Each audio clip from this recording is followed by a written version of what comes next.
happens when we die? When we die, we go live in heaven with Jesus and Heavenly Father.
You see, most people, they turn around and reject that gift of eternal life. See, you might think it's crazy that we're out here preaching. It might be ridiculous to you people, but the Bible says, for the preaching of the cross is to them that perish foolishness, but unto us which are saved it is the power of God.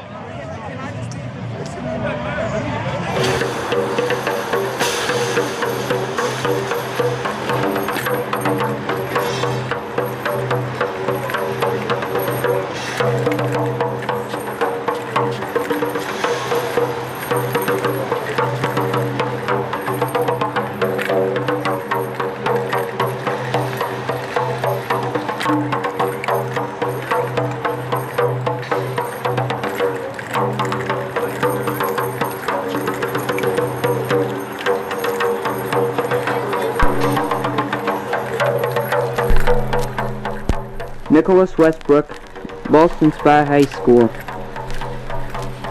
In these times it is necessary to face and accept the formidable challenge of citizenship.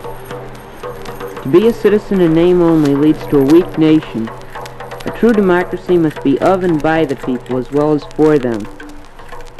The rights and liberties of citizenship are balanced by profound responsibilities and a loyalty to one's government. Throughout much of the world's history, most of the inhabitants of an area, women, slaves, and even so-called free men, had few rights. In these areas, the nobles controlled all the rights, but also bore most of the responsibilities.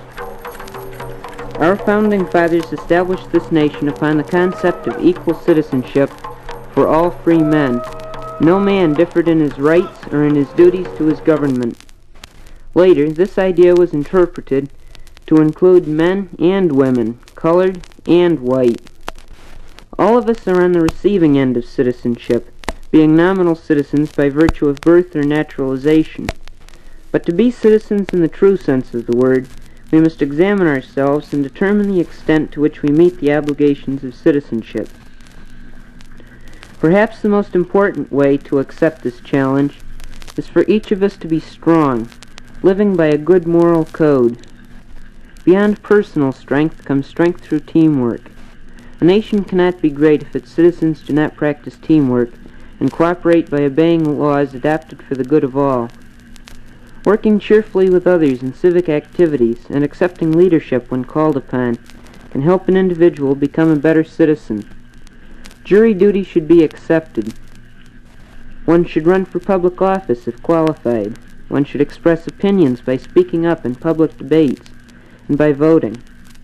Although not as apparent as public spirit, participation, leadership, self-sacrifice, and wise practice of conservation are also important. Through wisdom and careful use, we can save our natural resources for the enjoyment and use of future generations of Americans. We can also strengthen ourselves by means of education. Although academic training is not the whole answer, it is best to have as much schooling as possible. A citizen should try to get practical education as well. With a background knowledge of the history and organization of our country, everyone should keep abreast of current events. Accepting the challenge of citizenship must not only be the task of those over 18 or 21, but of every American. For too many Americans, the rights received in citizenship far outweigh the responsibilities accepted.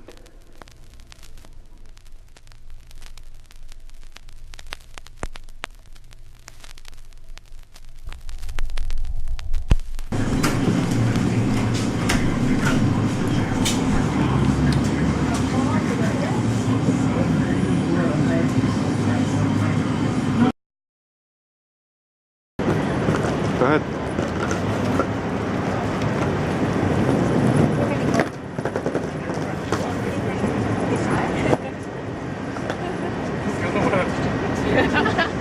Yes. You're fine.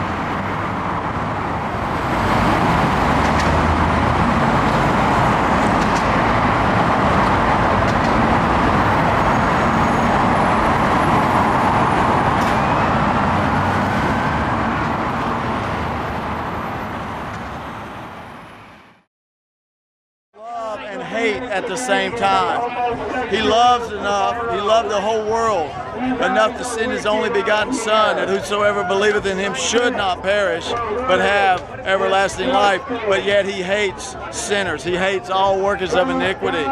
See, God can do that. He can love you enough that he's not willing that any should perish, but that all should come to repentance. But those who will not come to repentance, he hates. You know, he loves you enough to offer that repentance, but people reject it because they'd rather live in their sin.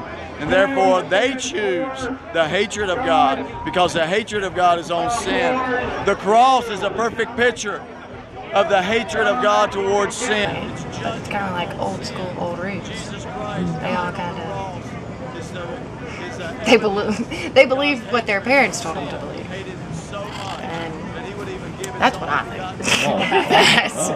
So, are you meaning like politically or spiritually, or politically, what, spiritually, culturally, whatever I guess comes to you, whatever's kind of. Actually, I think a new thing is happening right now in America. I think a new wave of like spirituality is happening, as far as all these spiritual gurus and healers and self-help, and I think people are moving away from, you know, just denominations and church. And coming to check on you. we're still there. We're coming back. Who is that? I don't know. And yeah, I think it's a whole new movement that's spiritually that's coming, because politically we're so screwed. Yeah, I think Birmingham has grown a lot. A lot of changes with downtown. There, you know, when you see it, you hear it, but when you actually see the progress, you know, then people that really don't stay in tune with the political scene, when they see growth around them, then, you know, it makes them feel good. And I think our city has grown. I think a lot more businesses have come in. We've seen, especially downtown on the north side of Birmingham, where a lot of buildings were old. fallen down. They've renovated, and trying to make it what it once was. Your father hates you. No father would let loudmouth, immodest women walk around these streets. Hey, I think you need to spend some more time in the kitchen. What the fuck is wrong? I think that there are too many women out of the kitchen today. If we had more women in the kitchen for longer hours, we wouldn't have as many lesbians as we do in Athens. Disgusting. Lesbians are awesome! Lesbians are disgusting. The only thing worse than a queer is a lesbian. Why is a lesbian Sick. a queer? Disgusting. Vile in the sight of God. God is good! God is good! God is good! God hates sin. God hates your sin. God hates that you people are lukewarm. I mean, economically, it's hard to say. I see that there's going to be, I think there's going to be a lot more discontentedness from people who are educated. We're educating people in higher ed institutions more and faster than we've ever done before, and I feel like they are not going to get the dividends. It's not going to pay off for them, and so there's going to be a lot of discontent, and hopefully some change will come out of that. But I mean, I see a lot of problems coming. I think if we haven't already hit it in the next 10 to 15 years, we'll hit like peak oil, and things will get really scary in ways that we thought we were secure, that we won't be very soon. And just, I think we'll keep seeing reports of things that are like situations that we thought, oh, by 2050, this will happen, and then suddenly it'll be like, oh, actually it's happening a lot faster than we ever thought before, whether it's food security or energy security or unemployment rates, there could be a lot population. Of change. There's hope for a lot of change, but in order for that to happen, people need to be more conscientious, it's going to be a mess. and more aware of their it's own already a mess, communities and but the issues that are happening I don't have a lot of around hope. them. A lot of times we get very comfortable in our own little comfort zones, and we don't want to step outside of that, and so we get used to that, and we don't want to ask questions. That was that my understanding, what he was saying, was that we need to be more compassionate and more understanding and less willing to become angry about situations. And how that applies to the current state in America, what I'm concerned about is that the inequality of incomes and the current immigration problems that we're having, and just there's a lot of turmoil that's going on in the United States over, this gay marriage stuff, and just a lot of different issues that are causing.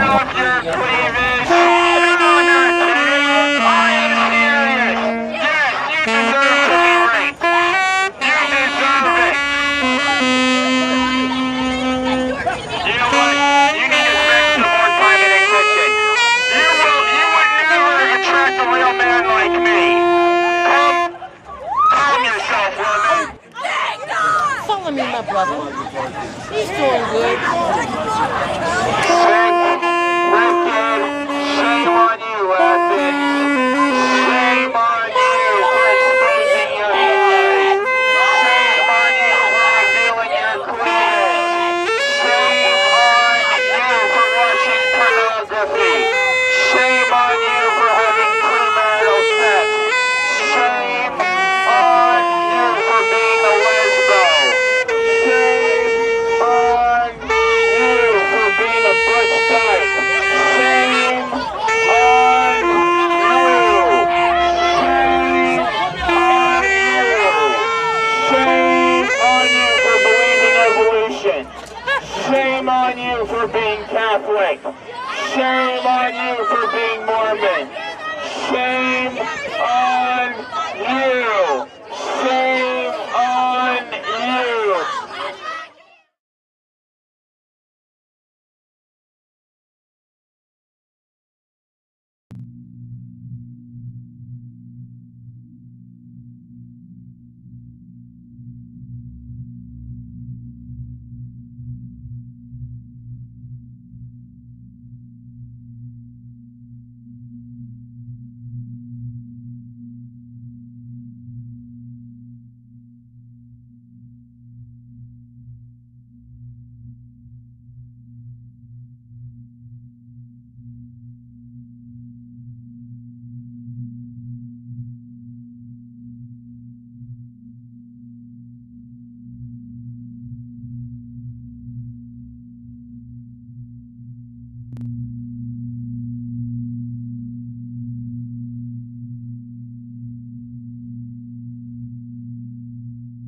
television set.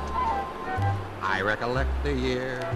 It was 1927. Say, that's one event I won't forget. Me and my wife used to watch that tiny picture. We thought GE was great. Then along came aluminum voice coil speakers. Another GE first in 38. I can remember when they illuminized the picture tube in 47. In 52, a first. GE Ultravision, which to my tired old eyes was heaven. And they were first with a picture tube that tilted. Glare ejector's the name. It's that leadership that has brought GE its fame. I can remember when General Electric made their first portable around, and they were first again with another sign of progress, intercarrier sound. I can remember the skin-tight plastic cabinet.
Well, your spirit leaves your body and goes to heaven.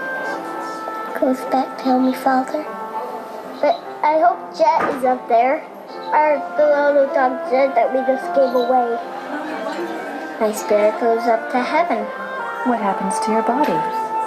It goes in heaven and it gets buried. Our bodies stay in the grave and then our spirits go in heaven. You get to go up in heaven with Heavenly Father.